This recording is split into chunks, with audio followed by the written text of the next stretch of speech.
আমার একটি নতুন ভিডিওতে সবাইকে স্বাগত জানাই।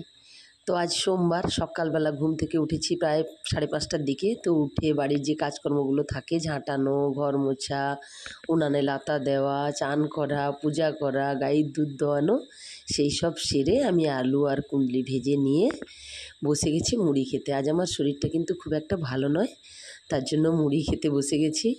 তো মুড়ি টুড়ি খাওয়া দাওয়া শেষ করে আমি চলে গেছিলাম আমাদের পুকুর ঘাটে। তো সেখানে আমাদের একটা ঘর আছে, সেখানেই একটা মুরগি আছে। তো অনেক দিন ধরে এই ডিম দিচ্ছিল, ডিমেতে বসেছিল। তো হঠাৎ আমি পুকুর ঘাটে যাওয়ার সময় শুনতে পেলাম এই মুরগি বাচ্চাটার ডাক। তো গিয়ে দেখলাম যে মনোরম দৃশ্য, সে আর বলার নয়। কী বলবো আর বন্ধুরা, আমি এটাই ভাবছি যে মা এমনই হয়, সে যে মাই হোক না কেন, যত ধরনের মা আছে সব মায়েরাই এমন হয়। তো এই দৃশ্যটা দেখে, কথায় আছে না, মায়েরা কোলে পিঠে করে তার সন্তানকে বড় করে, তো এই মুরগি বাচ্চাটাও তার মায়ের পিঠে উঠছে, নিচে নামছে। তো এই দৃশ্যটা দেখে আমার মনে হচ্ছিল, সত্যি কথা বলতে পৃথিবীর সব মায়েরাই তার সন্তানের জন্য এমন কষ্ট করে থাকে। তা সে যাই হোক, আমি তো সেইগুলো দেখে চলে এসেছি সোজা কাপড় কাচতে। কেন কি অনেকগুলো কাপড় আমি জলে ভিজিয়ে দিয়েছিলাম, তো সেইগুলো আমি কাছাকাছি শুরু করে দিয়েছি, কেননা এইগুলো করার পরে আবার রান্নাবান্না করতে হবে। তো আজ কিন্তু বাবা মা দুজনে কেউই বাড়িতে নেই, ওরা মেদিনীপুর গেছে ডাক্তার দেখাতে। আর আমি, আমার ছেলে আর আমার হাজব্যান্ড, তিনজনে বাড়িতে রয়েছি। তাই আমি যেখানে যত কাপড় চোপড় ছিল সবই ভিজিয়ে দিয়েছি। আর আমাদের পুকুর ঘাটে না বসে তেমন একটা জায়গা নেই যে সুন্দর করে কাচবো। পাথর যদিও আছে, ওই বৃষ্টিতে না জলটা অনেকটা উঠে গেছে, তার জন্য সেখানে কাচতে পারিনি। আর আমাদের বাড়ির সামনেই একটা ট্যাপ আছে, তো সেই ট্যাপে বসে আমি আগে সব এখানে কেচে নিচ্ছি আর পুকুরের জলে গিয়েই ধুবো। কেন কি আমাদের গ্রামের দিকে তো পুকুর আছে, পুকুরের জলেই ধোয়াধুয়ি করি আমরা কাপড় চোপড়। পুকুরে বেশ ধুতে বেশ ভালো লাগে। আর এই ট্যাপের জলে না অনেকবার ধরে ধুতে হয়, জল ফেলতে হয়, অনেক সময়ও লাগে। তাই জন্য আমরা পুকুর ঘাটেই সব কাপড় চোপড় ধোয়াধুয়ি করি। কিন্তু থালা বাসনটা শুধু এই ট্যাপের জলেই করি। এই যে আমি কাপড় চোপড় সব নিয়ে ঘাটে চলে যাচ্ছি। যেতে না খুব ভয় হয় আমার, কেন কি আমার ছেলের ভয়ে লুকিয়ে লুকিয়ে যেতে হয়। আর আমি যদি গেছি, আমার ছেলে সাড়া পায়, তাহলে সেও গিয়ে জলে নামবে। ওরও শরীরটা এত ভালো নয়, তো সেটার জন্য আমি নিয়ে যেতে চাই না। এটা ছাড়াও আরও একটা কারণ আছে, আমাদের এই পুকুরটা যে আপনারা দেখছেন না বন্ধুরা, তো এই পুকুরেই নাকি আমার ননদ যখন আমার ছেলের মতো ছিল, 3-4 পড়তো, তো সেই আমার ছেলের থেকে একটু বড় ছিল তখন, সে নাকি আর একটা মেয়ের সঙ্গে চান করতে গিয়েই না এই পুকুরেই ডুবে গেছিলো। তো যার সঙ্গে চান করছিল দুজনেই হাবুডুবু খাচ্ছে, একজন হাবুডুবু খাচ্ছে আর আমার ননদটা একদম জলের তলায় তলিয়ে যাচ্ছে। তো সেই সময় আমাদের পাশের বাড়ি থেকে একজন চান করতে এসে যখন দেখে যে একটা মেয়ে জলে হাবুডুবু খাচ্ছে, তখন ওকে জিজ্ঞাসা করে যে এই পুকুরে আর কেউ তোর সঙ্গে চান করছিল না কি রে? তখন সে বলে হ্যাঁ, আর একজনও চান করছিল, সে জলে ডুবে গেছে। তো সেই চিৎকার চেঁচামেচি করে আমার ননদকে সেই জল থেকে তুলে, তো ভগবানের অশেষ কৃপায় সুস্থ করতে পেরেছে আমাদের বাবা মা। তো মা যখন এই কথাটা বলে না, তখন মা পুরো কেঁদে যায়, ভীষণ কান্নাকাটি করে। আমি তো সবসময় দেখি প্রায় এই কথাগুলো বলে, আর ছেলেকে পুকুরে নিয়ে যেতে না বলে। এই যে আমি লুকিয়ে গেছিলাম, আসলে কি জানেন তো, আমাদের এই পুকুরটা দেখতে ছোট হলেও অনেক গভীর আছে, তার জন্যই আমি সাধারণত আমার ছেলেকে নিয়ে যেতে চাই না। কিন্তু আমি লুকিয়ে গেলেও সে যদি সাড়া পেয়ে যায় তো চলে যায়, তো কোনো রকমে তাকে তুলে নিয়ে চলে এসেছি। তো সেই আমি এই যে সকালে যে কাপড়গুলো আমি ধুয়েছিলাম, তো সেইগুলো তুলে রেখে দিচ্ছি। এরপরে আমি সেই কাপড়গুলো যে কেচে আনলাম ওগুলো মিলে দেব। প্রতিদিন তো আমাদের কাছাকাছি থাকেই। সত্যি কথা বলতে সবসময় তো ভিডিওতে সব কিছু ধরা যায় না, ভিডিও করা যায় না, তাই দেখাতে পারি না। তো প্রতিদিনের যে কাজগুলো থাকে সেগুলো তো প্রতিদিনই করতে হয়। কাপড় কাচা তো থাকে না এমন দিন নেই, ঝড় বৃষ্টি রোদ যাই হোক না কেন কাপড় কাচা আর বন্ধ হয় না। বাচ্চা ছেলে আছে, তো বাবা মা, আমি, আমার হাজব্যান্ড, আমার ছেলে সবারই তো কাপড় চোপড় কাচতে হয়। আর মেয়ে যদিও বাইরে থাকে, তো মেয়ে চলে এলে সে আবার 1 বস্তা কাপড় নিয়ে পৌঁছাবে, সে এমনি খালি হাতে আসে না। তো এইদিকে আমার কাপড় টাপড় সব মিলে দিয়েছি, আর বাবার ধুতিটা একটু নীল দিয়ে মিলে দেবো। এটা একটু কম রোদে ছায়াতে মিলতে হবে, না হলে এই ধুতিটা একটু সাদা হয়ে যাবে। তো নীল দিয়ে দিলে সাদা জিনিসে আর কি দেখতে কিন্তু বেশ ভালো লাগে। তো এই যে আমার এখন কাপড় মেলার কাজ প্রায় শেষের মাথায়। সত্যি কথা বলতে এই যে গরমকাল বলে আমি একসঙ্গে এত কাপড় চোপড় কেচে মেলে দিতে পারলাম। বর্ষাকাল হলে কিন্তু এতগুলো কাপড় কাচতেই পারতাম না, এর মধ্যে অন্তত 100টা হাঁচি হয়ে যেত।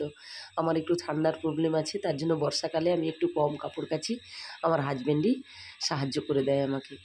তো এই যে কাপড় কাচা শেষ হয়ে গেছে, এখন আমি চলে এসেছি আমাদের বাজার থেকে, কিন্তু সবজি বাজার করে এনেছে, তো বাজার আছে সবজি সব কিছু, তার জন্য ও একটু বাজার গেছিলো। আমাদের বাড়ির কাছেই সেই কনকপুরে বাজার বসে, তো ওখানে গিয়ে একটু বাজার করে এনেছে। কী এনেছে, কুঁদরি, পান আর হিঞ্চে শাক, এইগুলোই নিয়ে এসছে।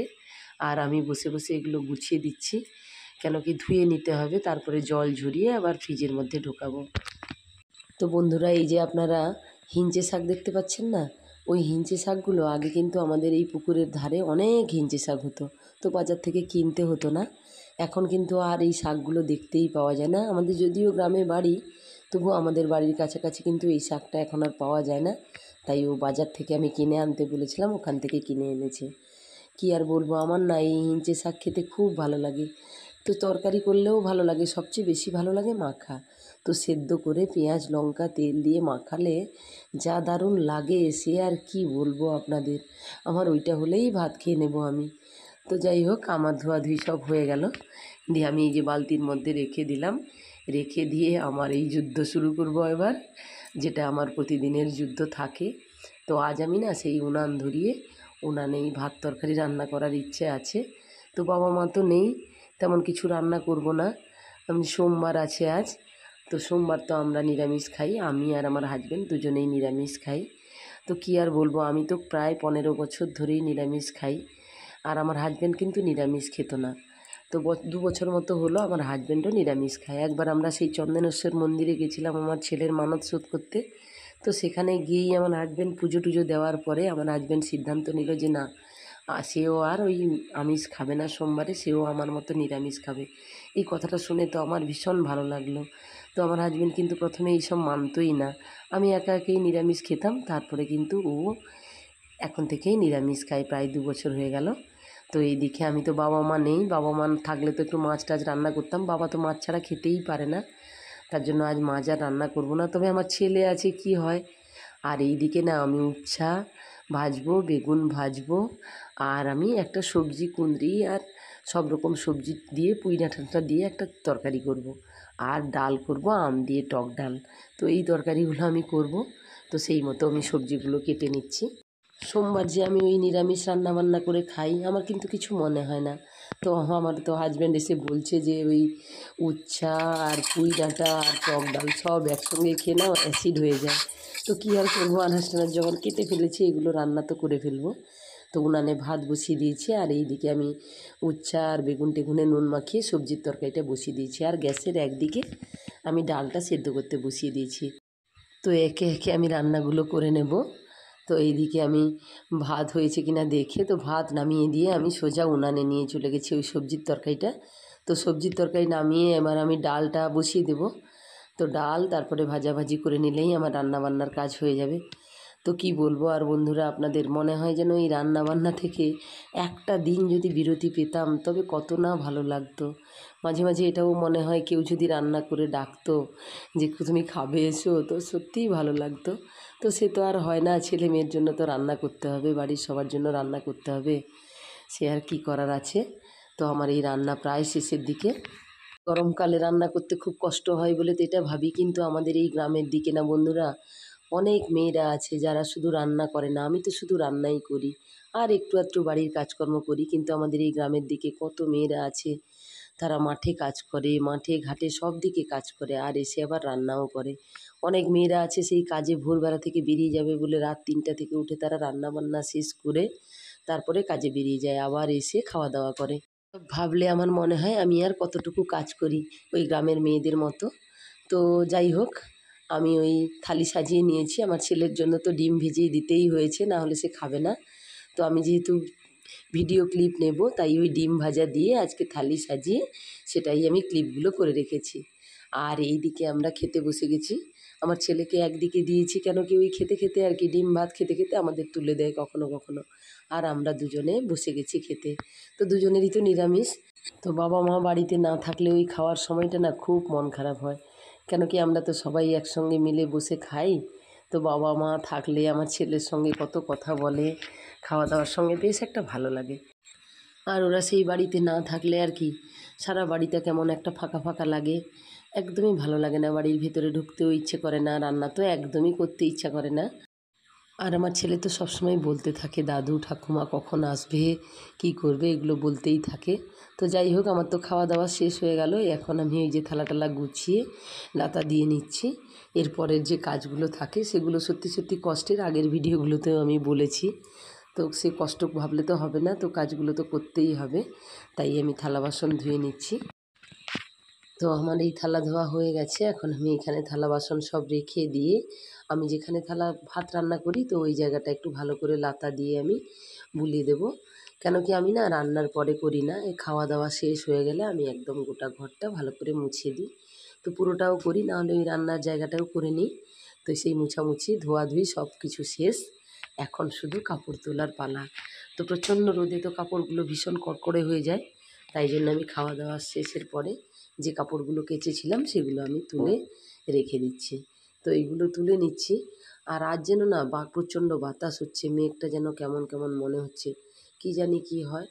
তো যদি আবার মেঘ উঠে, তো এই জন্য আমি সব কিছু রেখে গুছিয়ে তারপরে গিয়ে ঘুমাতে যাব।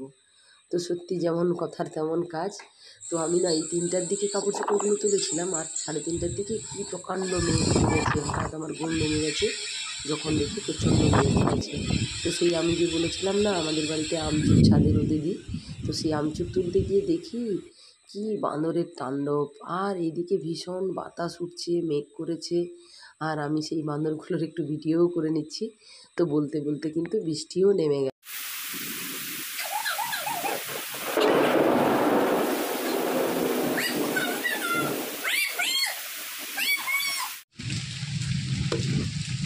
আর আমাদের বাড়ির জানালার দিকে আমার ছেলে তো এই বাঁদরটাকে দেখতে পেয়ে গেছে। এত বৃষ্টিতেও বাঁদরটা সেই গাছে বসে সমানে তেঁতুল খেয়ে যাচ্ছে। আর আমাদের বাড়ির ছাদে অন্তত 30-40টা বাঁদর। তো বৃষ্টি বন্ধ হয়ে গেছে। তো বৃষ্টি হয়ে যাওয়ার পরে সত্যি এই প্রকৃতির এই রূপটা দেখতে কিন্তু ভীষণ ভালো লাগে। গাছগুলো যেন নতুন করে আবার বাঁচার আনন্দে মেতে উঠেছে। তো সেই ছবিটা আমি তুলে নিয়েছি। আর এইদিকে এই যে দেখুন আমাদের ছাদে যে বাঁদরগুলো ছিল তাদের কীর্তন শুরু হয়ে গেছে। তো একটা নয়, অন্তত 50টা বাঁদর বাড়ির চারপাশে ঘোরাফেরা করছে। তো আমাদের আম গাছে সব আম খেয়ে ফেলেছে। আর এই দুটিতে বসে আছে আমাদের ছাদে, সজনে পাতা খাচ্ছে। তো কাছে যেতে ভীষণ ভয় করছে, তাই দূর থেকে আমি একটু ভিডিও করে নিয়েছি। ঝড় ওঠার সঙ্গে সঙ্গেই তো কারেন্ট চলে গেছিলো, তাই আমি বিকেলের সমস্ত কাজগুলো গুছিয়ে নিয়ে সন্ধ্যাবেলা সন্ধ্যা দিয়ে আমি গোপালের জন্য একটু সুজি তৈরি করছি, গোপালকে দেবো বলে। তো এই ছিল আমার আজকের ভিডিও। আমার ভিডিও দেখার জন্য সবাইকে জানাই অসংখ্য ধন্যবাদ। আর আমার ভিডিওটি যদি ভালো লেগে থাকে তাহলে লাইক কমেন্ট করে আমার পাশে থাকবেন। তো আজকের মতো টাটা, আবার দেখা হবে কাল অন্য কোনো ভিডিওতে।